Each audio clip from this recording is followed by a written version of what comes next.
हिरण्यगर्भः समवर्ततग्रे भूतस्य जातः पतिरेक आसीत् सदाधार पृथिवीं द्यामुते मां कस्मै देवाय हविषा विधेम। हे हिरण्यगर्भ, समस्त ज्योतिष्क पदार्थ जहाँकर गर्भरे अच्छी ताकू आम हिरण्यगर्भ बोली कहू। हे हिरण्यगर्भ प्रभु, आपणक भितरे मु और मो भितरे आपण अछंती।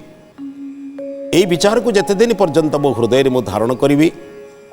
मु भयशून्य हेबी एवं लोकंकर अन्यर उपकार करिवा पई, अन्यर मंगल करिवा पई, आपणकर अभ्रांत नियम को पालन करिया पई मु प्रयत्न करी। हे सुख स्वरूप प्रभु, आपण को नमन जनाऊँगी, प्रणाम जनाऊँगी। आपण मोर यही सत्य कामना को पूरण करंतु। बालकमर बोलकरण आज अध्याय को समस्त श्रोता बंधु मानू, समस्त दर्शक बंधु मानू मोर श्रद्धा सम्मान भक्ति निवेदन करुच्ची। आम गहण जो बालक बालिका मैंने अच्छी से परिचय आम पूर्वर जानी। यही परिचित बालक बालिका एवं से अभिभावक अभिभावक को नहीं आज आम एपरी एक विषय को आलोचना करवा, जो विषयटी आम पिलामान बेसी आवश्यक। चिंतन करेंगे समाज रे मनीष पिलाटीए नाही केते दुखरे अच्छे आप जानी, केते व्रत करुच्ची, केते उपवास करुच्ची, केते प्रकार पूजा पाठ से करुच्ची गोटे पिला पाइबा पाई। मोर कहवा कथा हूँ पिलाटीए पाइला परे ताकू निर्माण करने आमर दायित्व नुहे कि? जो मानकर नाही तो गोटे मात्र दुख अर्थ तार संतान संतति नाही, किंतु जो मानकर अच्छी से मानक जदि आम मूर्ख कले, व्यभिचारी कले, विशृंखल कले कि चरित्रहीन करवा, ताहले गोटे परंपरा नष्ट हो गला। लोके निंदा करेंगे, कोई कौ बापर पुअरी ये, कौ बापर झील ये। तेनाली बंधु पुओ झील मानक टे भलि आप पालन करूँ, लालन करूँ। संतान संतति प्रभु आपको देती हूँ ईश्वर संतान, यह आपणकर संतान नुहे। आपड़ जदि संतान निर्माण करते आपको जब पचारि ये झीर पुअर आप आखि कौन तैयारी कर कौन उत्तर देवे? आपड़ जानते एक जिनस को मुझे तैयारी करनी, मुझे केवल धारणकर्ता रक्षाकर्ता। मातृगर्भरे माँ धारण कर से प्रथम गुरु। तेरे बंधु केवल धारण कर माँ मान को अनुरोध कर धारण कर पिला आप श्रृंखलित मार्जित चरित्रवान चरित्रवती करूँ। एक न कले आप देखिए जीवन में बहुत नष्ट हो न पाई बर भल। से जाती आम शास्त्र गोटे भल कथा लिखी, अजात मृत मूर्खं च बरमाद्यौ न चाहती। अजात माने जो मानकर पिलापिली जात ही नहांती, छाड़ू से पिलापिली संतान नहांती। आ जो मानकर जन्म होती मरी जाइए मृत, पुणी जन्म होती मूर्ख हो व्यभिचारी अन्याय अत्याचारी होती। ये तीन भितर बरम आद्यौ कहले प्रथम दीटा बरंग भल। संतान न होती और संतान होगी मरी जाइए दीटा बरंग भल, कहीं सकृत दुख करो आद्यौ। ये प्रथम दीटी जिनस टिके दुख दब, किंतु अंतिमस्तु पदे पदे। ये अंतिम जिनसटा प्रति पदरे कष्ट दब, सबुदिन विपद को घर को डाकी आण, कारण से पिला समाज में नष्ट कर एत पिला नष्ट कर आप कल्पना करें। यार गोटे सुंदर उदाहरण आम नवा। महर्षि लोमपाद बोली जन थे। महर्षिंकर जो माने आश्रम रे लोक मैंने विभिन्न प्रकार समस्या समाधान करने सहित संत मैंने छात्र छात्री शिष्य शिष्य मान विशेषतः शिष्य मान बहु दूर में से गुरुकुल पुत्र मानकर पिला मानकर गुरुकुल झील मानकर गुरुकुल भितर माने कोश कोशर दूरता थिला। सहशिक्षा से नथिला। जो माने कन्या मान को पाठ पढ़ाऊले से कन्या गुरुकुल आचार्य स्वतंत्र थिले। कन्या गुरुकुल आचार्य एवं पुओ पिला मान को पढ़ाऊले जे आचार्य, एमान भितर वर्षरे थरे भी साक्षात हो नथिला। पिला मान केवल वर्षरे थरे कौन सामूहिक कार्यक्रम हेले किंबा क्रीड़ा प्रतियोगिता हेले, वेद पाठर प्रतियोगिता हेले, से प्रतियोगिता परस्पर परस्पर को देखुथिले। से कन्या गुरुकुल दूर रे थिला, पुत्र गुरुकुल दूर रे थिला। बेले बेले कन्या गुरुकुल आचार्य माने यही जो आचार्य निकट को किसी शास्त्र जानिबा उद्देश्य आसते। कहीं ना एडे बड़े विद्वान जे तांकर प्रत्येक व्याकरण रे, साहित्य रे, दर्शन रे, जोगादि विद्या सबु विद्या जन प्रवीण थिले। बेले बेले जो आचार्य माने बड़ बड़ जो विभिन्न प्रकार अन्य गुरुकुल आचार्य माने यही आचार्य निकट को आसुले विद्या अध्ययन करने जानापी। थे संध्या समय संध्या वंदन आदि समाप्त करी समर्पण मंत्र पाठ कर सारा जितेबाला से निजर प्रणाम आदि कार्य समाप्त पर जो प्रत्यावर्तन करने जाऊँगी, ये समय जो ब्राह्मण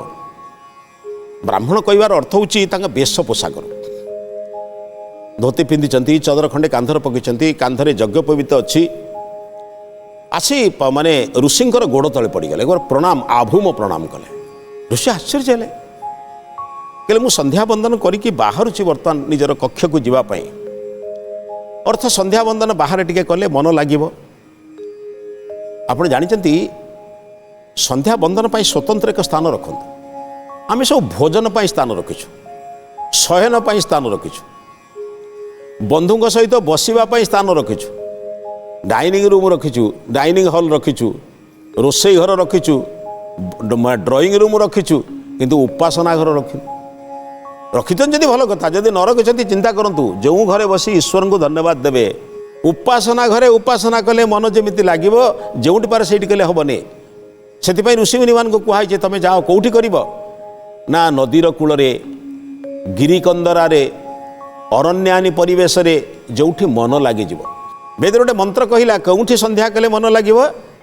से कहले उपहुरे गिरीणाम संगमे च नदीनाम धिया विप्रो जायत गिरिकंदरारे और नदीर संगम स्थल रे एई भली अरण्यानी शून्य प्रदेश रे माने जोठी एकांत प्रदेश रे प्रार्थना कले मन लगे संध्या वंदना करुचंती ऋषि आचार्य संध्या वंदना आदि करी फेरिला बेलू माने कक्ष को जीवाई आसुचंती एई समय ब्राह्मण जनक आभूम प्रणाम करी जिते देखिले आश्चर्य हेले कहले नाई नाई रास्तार एमती प्रणाम करवा उचित नुहे आप मत प्रणाम नमस्ते करें आप कहले नाई नाई आज्ञा मु बहु आशा करी आसी मोर मो हृदय कहूँ आप निश्चित मोर आशा पूरण करेंगे कहले बापा मु तुम प्रश्न शुणी तुम कौन चाहूच मु जानी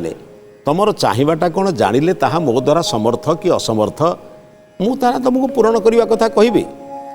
वर्तमान मु तुमको केमिति कहबी जे मु समर्थ तुम आशा पूरण करदे बोली तुम एत बड़ आशा नहीं आसच मत कहूच आज्ञा मो आशा आप पूरण करेंगे निश्चित आपड़ चाहिए मो कथा निश्चित रखा हे मु तुम कथा सब शुणुची किंतु तुम आशाटा केते दूर ग्रहणीय मो द्वारा संभव कि नुहे एक कथा मु जानिले तो तुम आशा पूरण करी यही कथा कहला परे से जो आभूम प्रणाम करुथिबा ब्राह्मण जनक कौन तांकर अनुरोध कहिले ब्राह्मण जनक कहिले तापरे कहिले आस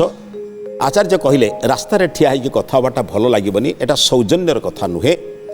तुम आस मोर कक्ष को कक्षरे उभय बसवा आलोचना करवा सायंकाल उपस्थित आज राति भी तुम ये आश्रम रहीज कारण गृह कहले नाई ना आज्ञा मो गृह ही निकटने मु पाखरे मोर घर मु स्वयं आपण सहित आलोचना कर सारापर गृह को प्रत्यावर्तन करी कहले नाई आश्रम अच्छी आप रहीगले आनंद रे किसी असुविधा नहीं जितेबाला प्रथमे गले कक्ष को प्रवेश कले कक्षरे सामान्य आलोक भितर आसन बिछेले निजे आचार्य तांका जगार बसिले बसईदेला पचारे तुम कौन अनुरोध कौन पर आसच ना आज्ञा बहु चेष्टा करी मोर संतान संतति नहांती आपणकर कृपा हेले मोर गोटे संतान संतति होता आचार्य बेले बेले बेले माने मने मने हसुता स्वल्प आलोक भितर तांकर हसिबार प्रक्रिया जानुचंती किंतु ये अनुरोध करुछि परिया व्यक्ति कथा जानिने आचार्य ये हसिले कहले व्यक्ति बुझुची बोधे कौन से साधु सन्त सन्या माने पुत्र देदेवे पुत्र कन्या दबार परिणति साधु सन्त मानकर नुहे यही अनेक भूली माने माने अति सरला माँ माने ये भूल कथा बुझी संतान संतति पाई आमको परिश्रम करिया पड़ो निजर किसी दोष अच्छी कि कार दोष अच्छी देखा पड़े से पछ कथा किंतु आचार्य हसिले एडे बड़ विश्वास जो आसो तो विश्वास भंग करें कहले ठीक अच्छी तुम जेहेतु आसीच मु तुमको केतोटी काली तुम पति पत्नी उभय आस उभय पति पत्नी आस मु तुम ठारू किछि बुझिबी से आचार्य जनक वेद वेदांत शास्त्र को जमी जानी आयुर्वेद शास्त्र को सेमी जानी केउ चेर केउ मूल केउ प्रकार पत्र कि प्रकार औषध खाइले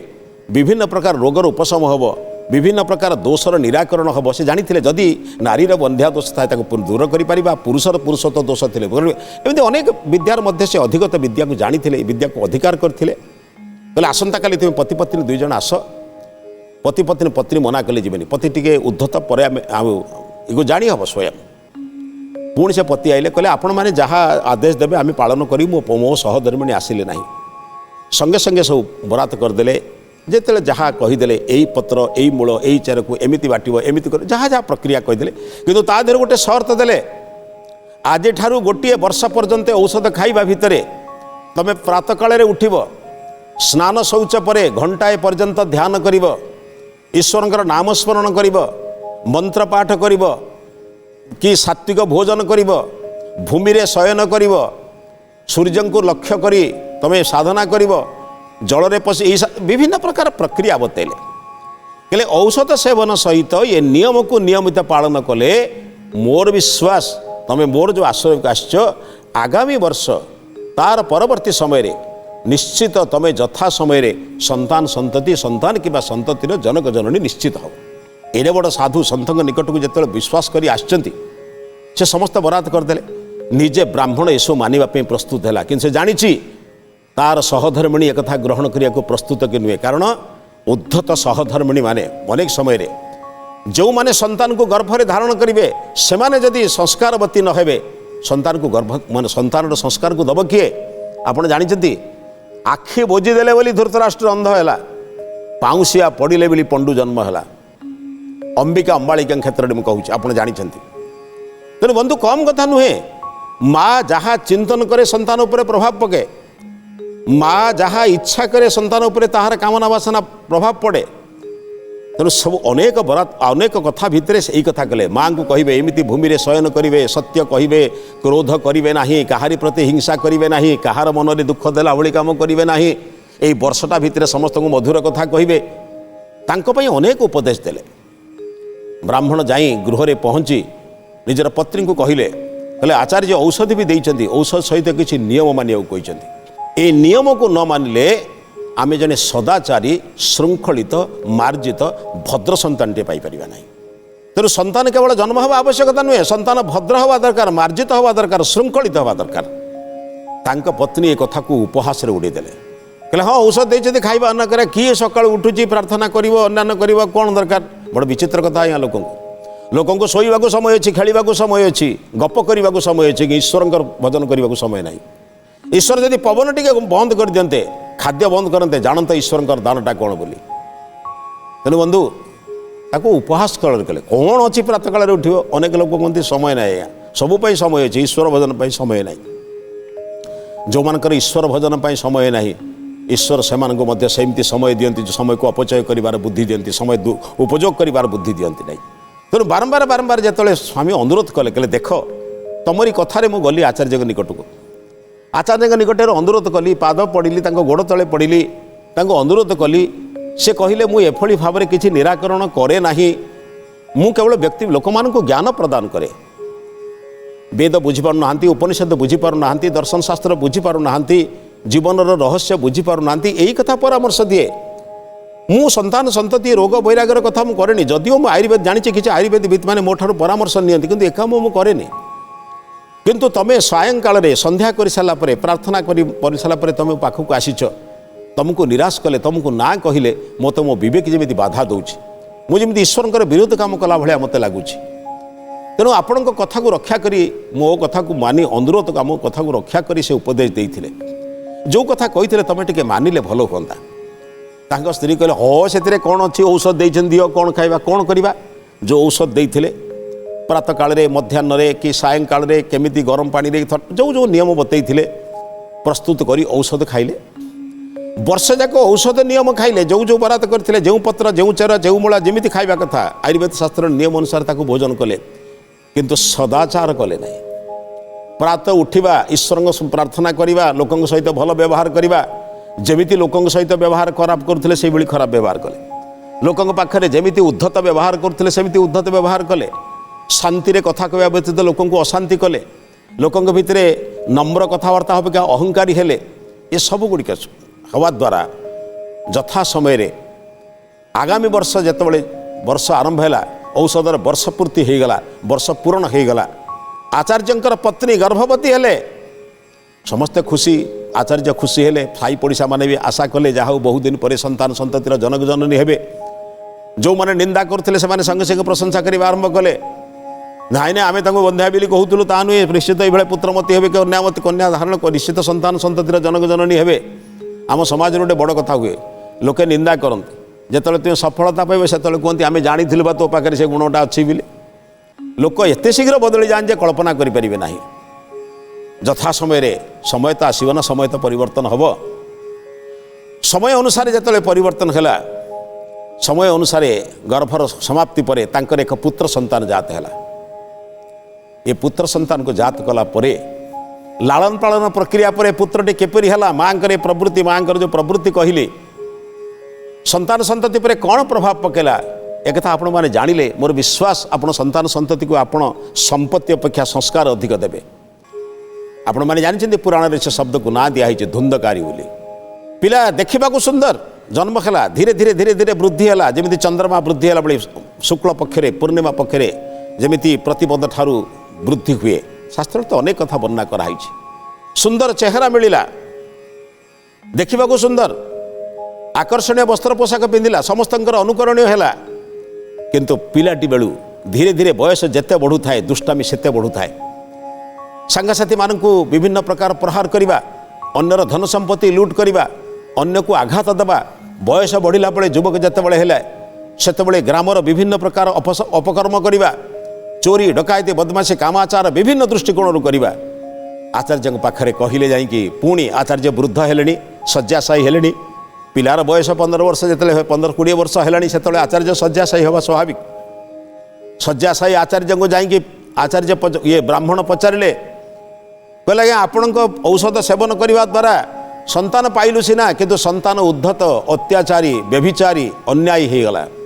कहले मोर विश्वास तम पत्नी केबे ये सदाचार को मानि नाहंती मुझे विशेष किसी कही नी खाया पीवार कही नी केवल कही शांत व्यवहार करेंगे अन्य मान सहित भल व्यवहार करेंगे लोक प्रति सुंदर व्यवहार करेंगे नम्र हेबे शांत हेबे उद्धत व्यवहार करेंगे ना सब बेले उत्तेजित हेबे ना निजे उत्तेजित हेले संतान उत्तेजित हम एक मुझे कही अन्य किसी कही नी ना पत्नी मानिले ताले कौन करवा शेष को एपरी मानसिक चिंतार रही रही ब्राह्मण आत्महत्या कला भली मृत्यु लाभ कले आत्महत्या माने सब बेले रोगरे पड़े रुग्ण हो निजक जमी इच्छा मृत्यु मरीगला भाई बोले ठीक रे औषध खाइले नहीं ठीक रे माने भोजन कले नहीं ठीक रे निद्रा कले नहीं मृत्यु लाभ कले एवं शेष में जो माँ ये संतान को जन्म देता से संतान माँ माने संतान माँ ठारू स्वार्थ हासिल करने बापा रखि संपत्ति गुड़िक बिना परिश्रम खर्च करने सब बेले मागिबा द्वारा माँ एत चिंतित हेले जे बाध्य होई दिने से माँ को मध्य आक्रमण कला मारिबापई से चिंतन करथिले जे केमिति प्रभाव मार प्रभाव संतान उपरे पड़े माँ मान को अनुरोध करुछि निजर संतान संतति को तैयारी करंतु संपत्ति बहुत रखंतु नहीं संस्कार प्रबल दियंतु देखिए आपण संतान संतति समाज रे एक स्वच्छ परिवेश भितर स्वतंत्र रही बाहर आप भावतु नहीं ए देश में आपण मैंने देखिथे अनेक समय संवादपत्र मानक देखुवे अन्य विभिन्न प्रकार माध्यम गणमाध्यम आप जाणुवे चाहा बिकुवा लोकर पुओ OSIS होती परिवा बिकुवा लोकर OS पाई इंजीनियर होती डाक्तर होती +2 रे फास्ट होती +3 रे फास्ट होती कहीं से भावतु नहीं जे सेमान घरे गोटे दरिद्र घरे जन्म होगा द्वारा प्रतिभा विकसित हेनी किंतु पितामाता संस्कार पितामाता आशीर्वाद पितामाता जो संस्कार रही जो प्रेरणा रंतान संतति निश्चित बलवान हे बलवती हे बुद्धिमान बुद्धिमती हे जो माँ भावुला मो संतान को एमती तैयारी करी से उद्धत हम अन्य मान मुझे उद्धतामी करुँचे उद्धत व्यवहार कर अन्य मान शासन कर बलवान हम से राजा हम मु राजामाता भाव में अनुभव करी किंतु एपरी भाव में चरित्रहीन विशृंखल हो गला जे समाजर प्रतिवर्गर लोके ताको घृणा कले लोक हुए तो सम्मुखें कहीपर ना कहीं ना भय लगुच काले मारिदेव कि काले हत्या करदेव कि सम्मुखें कहवाटा बड़ कथा नुहे आज्ञा सम्मुखें तो बहुत लोग प्रशंसा करती आपड़ के गोपन माने एकांत बसी देखिए आपन को पछर लोक किए सम्मान दौरान यदि पछरे आपण सम्मान कथा कहते जानते आप ठीक सम्मान कम कर सम्मुखें देखा तो समस्ते कहते भल आज्ञा किए न कहे आज्ञा आपण भाया लोक किए ना कहबे किंतु आपण को से पछरे कौन कौच ताही आपणकर परिचय से राजा महाराजा माने कौन करती ना एकांत जाई बुली देखती प्रजा मानकर भल मंद को बुझंती जानती तेणु बंधु से चिंतन कले मोर राजा मोर मान पुत्र एभली शासन कर मु राजामाता हेबी किंतु पछरे लोक ताकू जो निंदा करुले एभली लोक मरीजा उचित एभली लोक को मारिदेले शेष जो अतिष्ट है जो शासन एवं अतिष्ट है व्यवहार अतिष्ट है कौ लोक शांति रही पारे धनवान लोक शांति रही पारा नहीं रूपवान युवतीटे शांति रही पारा नहीं घर भितर वयस्क लोक मान सम्मान मिलला नहीं वृद्ध वृद्धा माने अत्याचारित हेले नियम कानून भांगी जो माने अधिकारी नियम कानून रक्षा करते से अत्याचार है जिते प्रकार अन्याय अच्छे सबू अन्याय से व्यक्ति कला निजको भाविला मु सर्वश्रेष्ठ मु जहाँ चाहिए ताहा करी माँ अतिष्ठ ही जो माँ एक निर्माण करते से माँ मत आत्महत्या कले शेष ये संतान पितामाता उपलब्धि सीना पितामाता आशीर्वाद बा उपस्थिति सीना पाइला नहीं किंतु गृहर जावतीय संपत्ति को नष्ट करी जहाँ किछि थिला संपत्ति बाड़ी को विनाश कर सारा आहरी अत्याचार अधिक बढ़िला मद्यपान करवा व्यभिचार करवा अन्याय करवा जिते प्रकार अन्याय काम अच्छी आप जानते मद्यपान गोटे दोष से 100 दोषर जनक बुद्धि बाहर को जिते मद भितर को गले बुद्धि बाहर को जाए आ बुद्धि बाहर गले निर्बुद्धिया लोक कौ काम न करे आज्ञा एभली काम कले लोक माने समस्ते एकत्रित हेले लोक माने एकत्रित ही कौन कले ना एकत्रित लोक माने सम्मुख सामने सामूहिक भाव में तार विनाश करने चेष्टा कले दिने अंधार राति निजर गृह को प्रत्यावर्तन करुवा समय समस्ते एकत्रित होई तांको ऊपर आक्रमण कले अनेक लोकंकर आक्रमण रे से निजको सुरक्षा करने संभवपर हो पारा ना समस्त आक्रमण रे मृत्यु लाभ कले बंधु गोटाए कुपुत्र समाज को केमिति नष्ट करे चाणक्य उदाहरण दे कहते गोटाए खंडे निआ जमी सारा बण को पोड़ी दिए गोटाए कुपुत्र समग्र वंश को नष्ट करदेव तेणु बंधु मु प्रार्थना करुच्ची आपण संतान संतति को संस्कार दिंतु भविष्य में जमी समाज को से दिग्दर्शन दिंतु बरं संतानहीन हेबे कुसंतान जन्म कर समाज को क्षति कर कौन अधिकार मन ना मु भावुची यही विचार द्वारा आपण मैंने संतान संतति को संस्कार प्रदान करेंगे चेष्टा करेंगे श्रृंखलित मार्जित करने या द्वारा आपण प्रशंसित हवा सह समाज को गोटे भल मनीषटे पाइपर यही विचार सहित आज अध्याय को ये समाप्त करुच्छे अध्याय को समाप्त करने पूर्व आज महत्वाणी संपर्क में चिंतन करूँ संतान संतति न हवा उचित किंतु दुष्ट व्यभिचारी अन्यायी संतान जन्म कर समाजर बोझ हवा उचित नुहे संतान संतति पाई संपत्ति बरं कम रखंतु संस्कार केबे तांकु कम करंतु नाही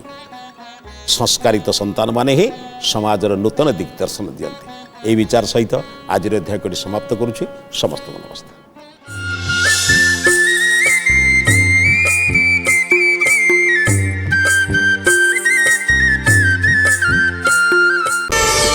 प्रार्थना आम आनंदर उत्स।